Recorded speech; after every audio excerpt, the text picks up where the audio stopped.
So welcome to this webinar, Beyond the Potluck. This is about offering programming that sticks to your ribs. And I'm going to leave the potluck metaphor a little bit. I'll have another metaphor that I'll use. But the stick to your ribs piece is something I really want you to leave with after the end of this webinar. So I'm Renee Rahutsky. I'm Congregational Life Staff. I'm in Kent, Ohio. I am delighted to be here as part of the UU Association of Membership Professionals. They are sponsoring this webinar, so thank you for advertising this and making it available to your members and beyond. So we are going to get started. When I talk about programming that sticks to your ribs, I'm talking about theme-based ministry. And theme-based ministry is a little bit different than theme-based church, and I'll get to, or theme-based worship, and I'll get to that in a minute. What I'm basically going to talk about tonight is what theme-based ministry is and why it has impact. I'm not going to talk about how to design theme-based ministry or how to implement it. We do have other webinar resources that talk about that, but we really don't have anything that talks about what it is and why it has impact in a way that is helpful for lay leaders and other program staff members besides ministers or religious educators. So that's kind of the purpose of this webinar. So we'll start out with what it is. Theme-based ministry is basically based on monthly themes. A lot of congregations already do some sort of monthly theme that helps to drive what the worship services are about. There's several different programs out there. A lot of them include sharing circles. The one with the black background logo is from Tulsa, Oklahoma.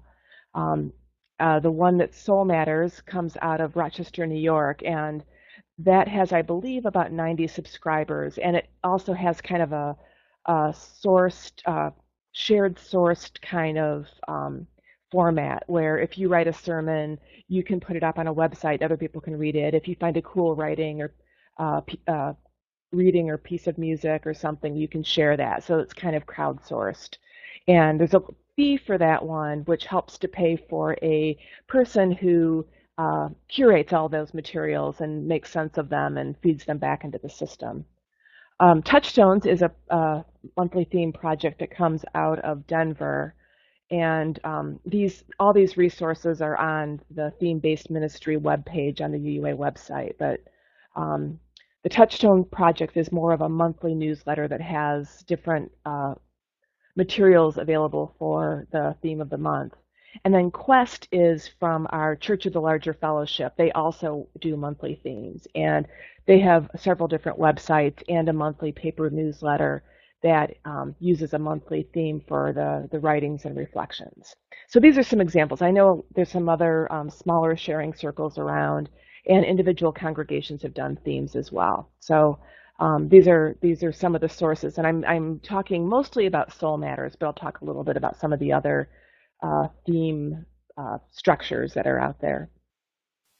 So in the Denver Pacific Western region, the Touchstones project, they have a 5 or 6 year cycle. It's like a 5-year cycle of themes, and everybody who subscribes to Touchstones is pretty much on the same theme, and they get a packet every month that gives them information and different kinds of things that they can use that month.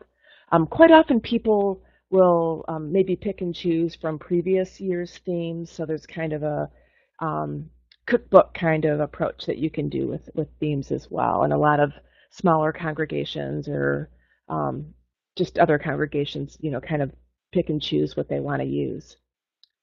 This is the Tulsa model. If you notice, the Tulsa model uses a lot of words that are a little bit more traditional language of reverence, grace, faith, God, creation. Their context, of course, is in the Bible Belt. So the staff and ministers at Tulsa believe that it's important for their congregants to be literate in Christian terminology and find ways to express Unitarian Universalist faith using traditional Christian and Jewish words. So their themes are based on more traditional religious language. Rochester Soul Matters, they actually the members of the Soul Matters sharing circles get together every year, and they decide what themes they're going to choose for the next year. The other thing about the Rochester model is they don't just have the theme, but the theme has a larger framework that has a phrase that you can see at the top of the slide. So instead of the theme just being promise, their theme is, what does it mean to be a people of promise? So it gives a little bit more shape to the theme and the way that the different leaders and worship leaders and other program staff approach the theme. And again, if you're interested in Soul Matters, there's a lot more resources out there telling you about it. I'm just giving kind of an overview of it. So theme-based ministry sort of started with theme-based worship, but it's not just worship. Theme-based ministry actually affects all different parts of a congregation's program life. So it affects small groups. It can be used in the children and youth program. It can be used to inspire personal practices. It can be used to help inform social justice and outreach programming as well. So it's really a kind of a holistic way of approaching the ministry of the congregation, using the theme as a kind of a filter or a lens to approach all of the programming in the congregation. And so this concept has actually been around for a while, and in some of the evangelical churches, of course, they're very Bible based, but they have this format that they call simple church, and basically, it's everything happens via small groups. This is a book by Thomas Rainer. He also writes a blog that has some really great resources on it. But the simple church model is basically what a lot of these are. A lot of these programs are based on. You go to the worship service, you hear about the theme, and then you go into your small group, and then you delve more deeply into the theme.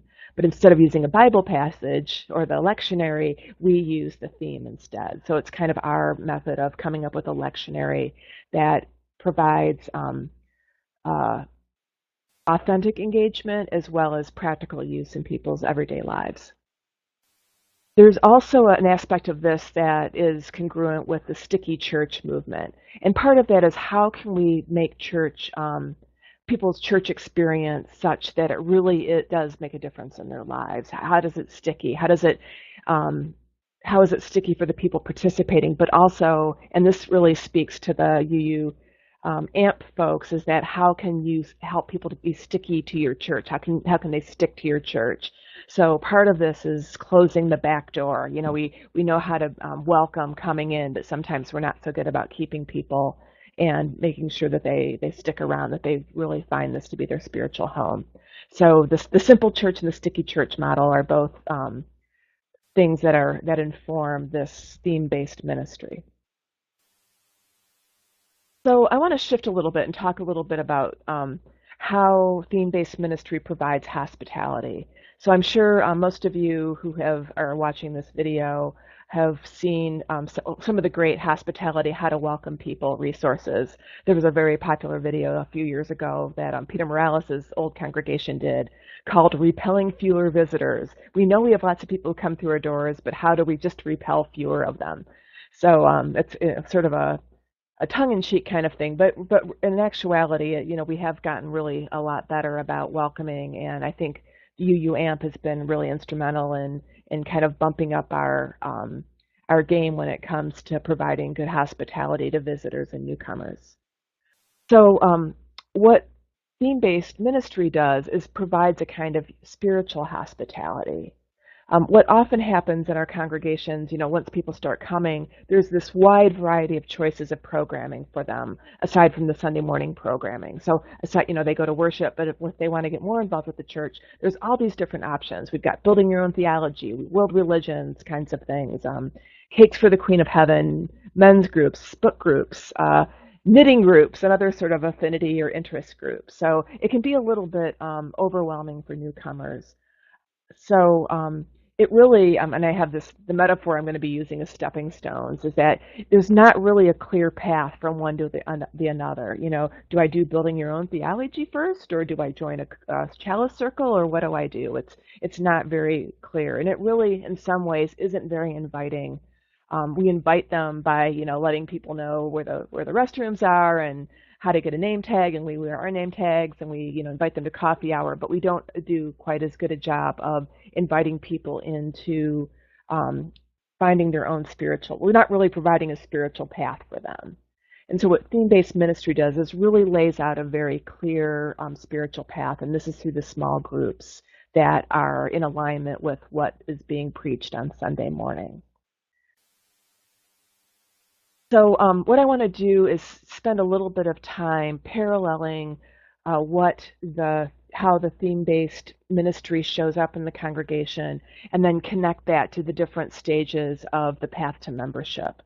And so I'm using some terms here that some may be comfortable, some may not, but going from the oblivious, the person who's just, didn't know about Unitarian Universalism or your congregation, to the seeker, someone who might be interested or is looking for something, to the visitor, to a prospect, a prospective member, to the new member, to a participating member, to a committed member, and then to a leader.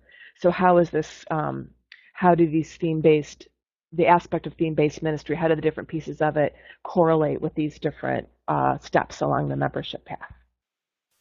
So I want to start out with the oblivious. One of the things that theme-based ministry enables regular members to do is to invite people to church, not just like, oh, you ought to come to our church. Our minister is really cool, and we've got this great choir. Instead, it's inviting them on a deeper level. Wow, I heard that you've had a really rough week. You've maybe experienced some losses or some disappointments. Well, our minister is talking about resilience this week, and I found it really helpful for me. Maybe you'd like to join me on Sunday, and maybe there'd be something you'd get out of it. So you're going from kind of a general ask to a really specific, this is something that's really practical and has helped me, and maybe it can help you to kind of invite or ask to church. The other thing about the themes is that they, especially to unchurched people, is they can really appeal to the human spirit. And you'll see some examples of this, but they can capture the imagination in a way that perhaps some of our more esoteric sermon topics or titles may not actually catch their imagination. So there's a little bit of a concrete aspect to the theme-based ministry in that they tend to be words that people use in their everyday language, or at least in their desire to search for truth and meaning in their lives. So there's a more of a connection between that human yearning and what we are advertising on Sunday morning and in our small groups. The second step is the seeker step, and one of the things that the themes do is they help to accent our liberal theology and how it applies to everyday life. And one of the things you'll see with some of the themes are that congregations create memes to share on Facebook and Twitter, and this is an example of one.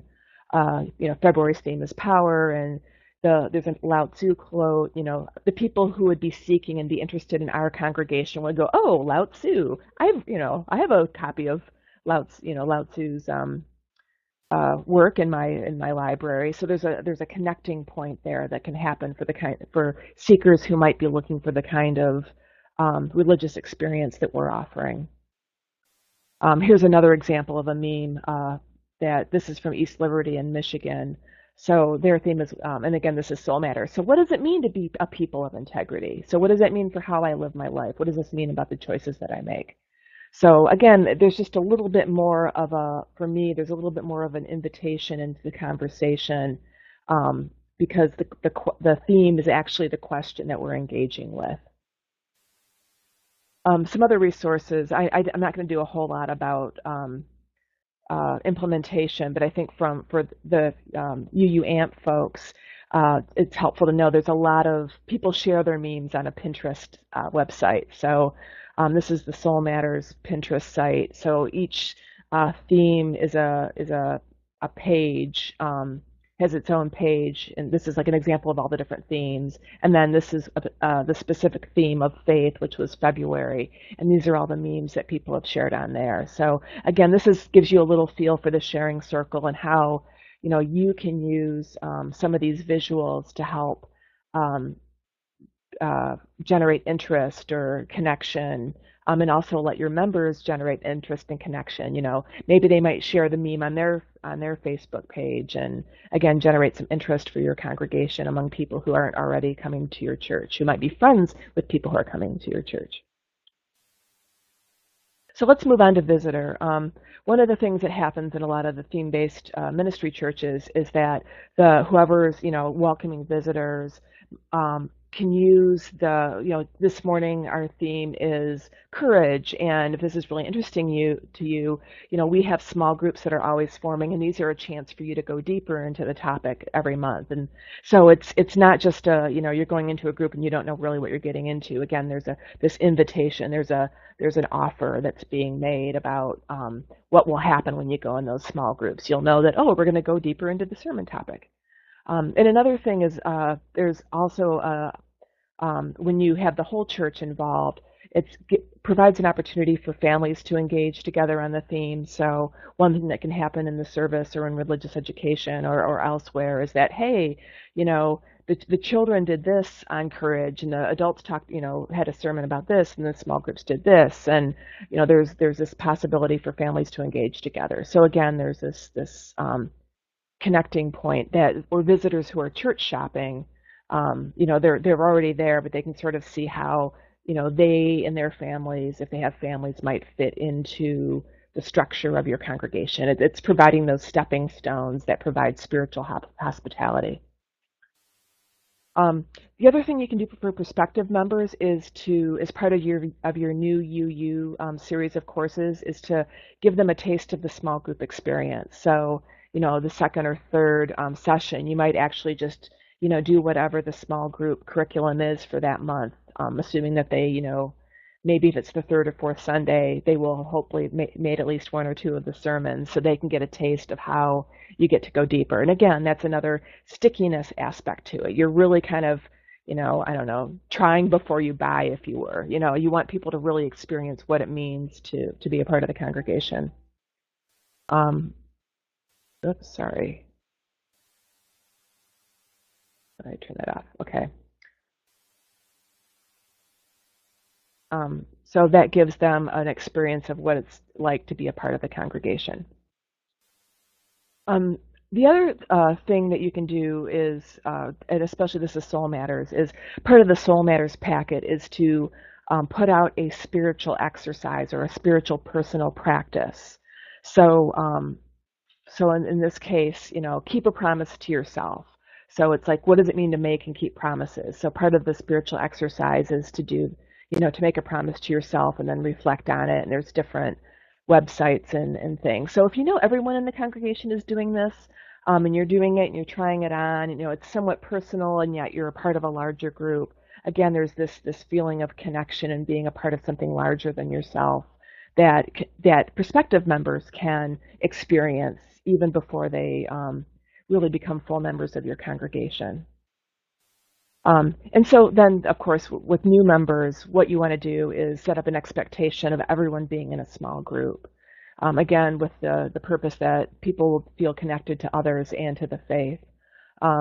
There's a lot more information about how to do this, but what a lot of congregations do is the new member class or the new UU class, they take that cohort and turn them into a small group with a few experienced facilitators or existing like longer term members, so that they connect to longer term members. They get a little bit of mentoring, and they gel with other people who are sort of in the same boat they are as far as being new members in the congregation.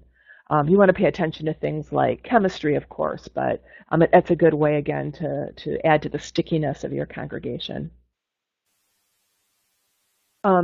So now you're getting into participating members. And so the big thing about the simple church part of this is that a lot of the ministry happens in the small church. The small group facilitator is really kind of a deacon in a lot of ways.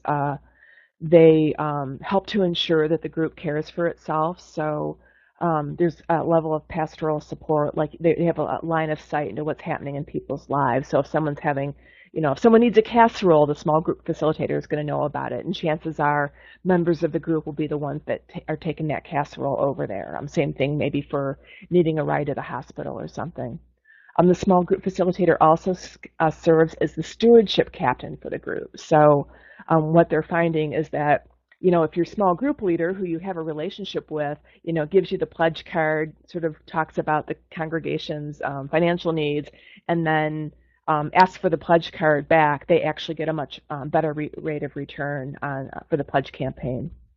The small group facilitators are also scouting for potential leaders, and they're also scouting for potential new small group facilitators. So really, again, when I say deacon, that's kind of what, we don't really always use that word, some congregations do, but this is sort of a connector, especially in larger congregations, between the minister and others in the church. And the small group facilitators would get direct support from the ministers and connection to other facilitators. So if you're a small group facilitator, you would have your group that the minister's leading that you're participating in, as well as the group you're facilitating. But again, this is part of the stickiness and the simplicity of the model that has benefits. Of course, the challenge is you have to have really high caliber small group facilitators. But the thing is, it's a real honor. Not just anyone can do it, and they're kind of an elite group that gets a little bit more face time with the minister. So there's some benefits for it too. So again, I just want to really highlight stickiness. This is a piece of Velcro up close, but this really provides a lot of hooks and a lot of opportunities to catch and hold members in different life stages, different parts of the congregation, and with different theologies. I mean, the thing about themes is that you can be a Buddhist or a pagan or an atheist or a Christian, and we all have something to say about these kinds of themes that are parts of all of our lives. And the other thing, once you're a committed member, there's also opportunities to go deeper.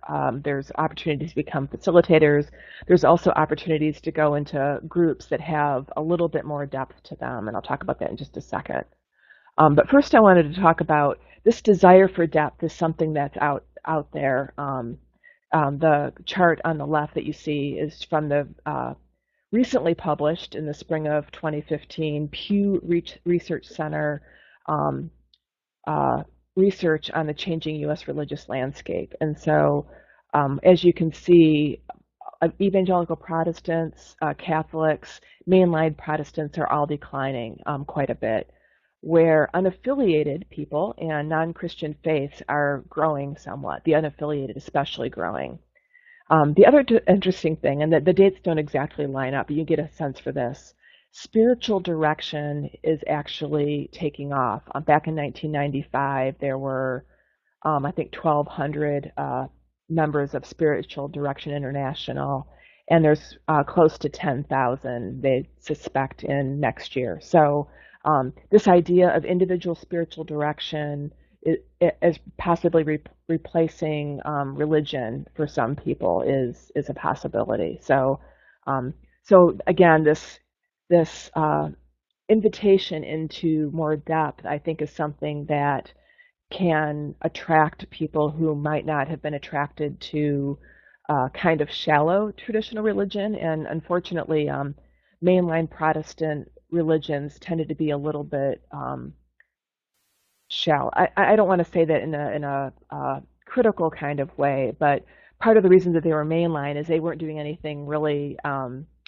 radical. Very kind of we go to church. We assume that people go to church, and we try to provide a good environment. They don't do anything really innovative or necessarily going deep. So this is part of the desire for depth, or part of us offering depth is to meet this need out there and this desire out there for depth.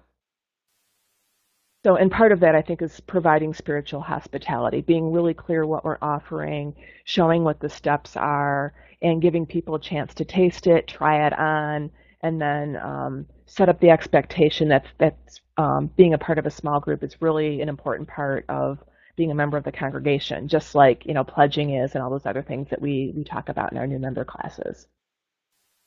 Um, the other thing about the depth is I just want to overlay this for those of you who may not be familiar with it. James Fowler had a book called Stages of Faith back in 1981, and he talked about different levels of faith. And these aren't necessarily progressive. There's a little bit of a value judgment that might be that you could overlay this, but not necessarily. But I just wanted to hold up that this idea of faith development is something that's out there, and the idea of the design of theme-based ministry is to meet the different needs of people at different stages of faith development. So when you have committed members who are looking for something a little bit deeper, there are programs out there that correspond and connect to the theme-based ministry. One is Wellspring, which I believe involves some personal spiritual direction for people who are participating in that program. There's also spiritual direction groups where it's kind of similar to how Quakers get together and, how is it with your soul kinds of questions, providing a deeper opportunity to connect with one another and connect to one's own faith and growth development. There's also, possibilities to become chaplains, elders, deacons. We have commissioned lay leaders in parts of the Central East region. So I believe we need more of those opportunities for lay people. And of course, there's, lay seminary opportunities. Our professional seminaries offer lay tracks, and also we have things like the UU Leadership Institute that are available for folks who are looking for more depth. And these are some of the leader competencies that are out there that people can seek. That this is the model that I use for my leadership development stuff. So again, it's this idea of going, providing opportunities for folks to go deeper. So the next piece I'm going to talk about, this is a little bit shorter, is about why theme-based ministry has impact. And we'll overlay a little bit about what we've already talked about, but this is what we're seeing in the congregations that are doing this. One way of framing theme-based ministry is that it's a keystone habit.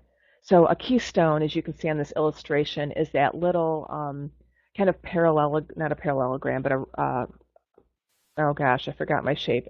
Anyway, that not quite square piece at the top, it has a little bit of a taper to it. That keystone is what holds together the arch. And so when we talk about keystones, we talk about this. If you change this one thing, that helps to support all these other changes. And there's a whole book about several books out there about keystone habits, but this is kind of a buzzword now. It's one way of talking about them. It's one change that unlocks a whole series of changes and gifts. Another way to talk about keystone habits is a one key change that reboots the entire system. So part of what theme-based ministry does is it helps to reboot the system in a way that really asks for all the parts to be in alignment. And I should mention that most of the congregations that have done theme-based ministry have not changed their whole program from non-theme-based ministry into theme-based ministry. They usually start out with just theme-based worship and maybe then add on small groups and then add on other bits and pieces. But one way that it can show up is that let's say the social justice folks are deciding to do something for a Black Lives Matter event that's happening locally. And what happens if that monthly theme is, what does it mean to be a people of integrity? And how does that inform our work with the Black Lives Matter movement? So there's a way of again, taking the theme, the theme that the whole church is engaging with, and using it as an overlay on all the ministries in a way that can really enrich them. The other piece, the big why of this and what the difference it makes is that I believe, and many of my colleagues believe, that part of our congregation's role is to really provide a counterculture to what's happening in the wider society in some ways. Being liberal, religious people, we are always in engagement with the outside culture. We don't cordon ourselves off. We're out in the world. But there are things in the world that we know are harmful to us. They create disconnection. They create loneliness. They create all sorts of things that are really soul soul-hurting things. And so part of what we want to do is create opportunities to counter the culture that is harmful to our humanity.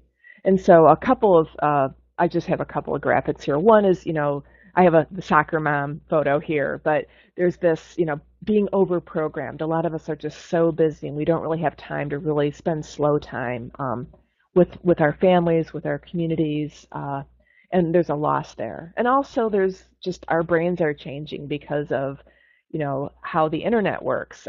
There's a book called The Shallows that I read a while back, and it really is changing the way our brain works. And I'm noticing myself, I'm having a much harder time sitting down and reading a long, meaty piece of nonfiction. I want it blog post, length. So I can see, I used to be able to do that. So I just notice how my own brain is changing. And I suspect a lot of the people who come to our churches are experiencing the same sort of thing. So what can we offer instead? Part of what I want to offer is depth instead of shallowness. And we've always had that promise. We have these great meditation manuals out there. We have, we've had different programs and programming that's offered that. But, have we really done it in a way that's really comprehensive? And I think that's what theme-based ministry is really offering for us. The other thing we want to do that's countercultural is to really provide chances for slow time, not just sound bites. So, and I'm one who likes to tweet during the service. I like to reduce stuff to a sound bite, but really sitting down and listening to one another tell our stories about courage or about faith or about gratitude really helps us to ground ourselves, not only in our faith, but just, in our relationships with one another. The other thing is about the theme-based ministry is it does create more of a holistic way of offering programming in the congregation instead of fragmented. And this goes back to the spiritual hospitality piece, but I think it's important just to revisit that. We're sort of offering this program that has cohesion to it. The other thing about that's a really good why, is that it does give a chance for people who are in different silos in your congregation to connect. I talked a little bit about families. If the children are doing, something about courage in religious education and the sermon's about courage, families can talk to one another. But even, not everyone comes to church every Sunday, as you well know, but if, Pat and Chris come on the first Sunday and John and Ralph come on the second Sunday, if they all come on the third Sunday, they can still talk about, what the engagement of the particular theme. And again, as I talked about, as you overlay the themes on top of things like social justice and other kinds of things, it also creates chances for connections between people, even if they're not always in the same programs together. The other thing is that, these themes really enable us to be theologically grounded and provide programming that's not just anything goes. And I have a couple of graphics here. One is wine tasting. We sometimes have wine tasting groups, or I know that some youth groups have used Minecraft as part of their programming. And these are all great things, but it's a challenge. It's a leap to connect some of these things theologically. And so if your bread and butter is the theme-based programming, there's still going to be some of these other things going on, but then they can really be clearly social events rather than be what we call our faith development programming. The other thing this does is it really helps your program staff and lay ministries connect to one another. It helps with planning, teamwork. I put, this is obviously a business graphic, but I think of the marketing is really, social networking and things like that, putting graphics out there, letting people know what's going on. Maybe you just put up the theme. This month's theme is such and such on your sign, and not change the sermon topic every week. So there's just opportunities to invite people in with just a different kind of conversation. This also aids in planning between the different parts of the lay ministries. If everyone knows that you're doing courage in January, you're going to be able to, the choir is going to be able to plan ahead. The religious educators can plan ahead. Everybody can sort of, at staff meetings or at the council meetings of lay members. You can sort of just have the arc of the year planned out in a much different sort of way. And I know this is why theme-based worship has been really popular, because it really does aid in planning for the core staff doing the worship programming, but it really does also help in other areas of ministry in the congregation. And there also are other opportunities to engage with the theme. A couple of churches have a group that are kind of artistic, and what they do is they create some sort of display that connects to the theme as part of the chancel art. So one group actually does the first week they do the small group materials, and then they meet and decide what they want to do, how they want to decorate the chancel for the Sunday services that month. So it gives them a chance to connect with the theme and then to express themselves in that way. And there's also other opportunities. This is an example of a Zentangle. This was shared on one of the Soul Matters closed Facebook groups. But Revelation was the theme, and Tracy Beck created this beautiful Zentangle visual meditation. And so, something like this could maybe be an order of service cover or something like that. So there's just these other opportunities, when you're working with a theme to do variations on it, and people can find ways to connect and participate with it in a way that I think, again, makes the church more sticky for the people who are existing members or who are thinking about joining the congregation.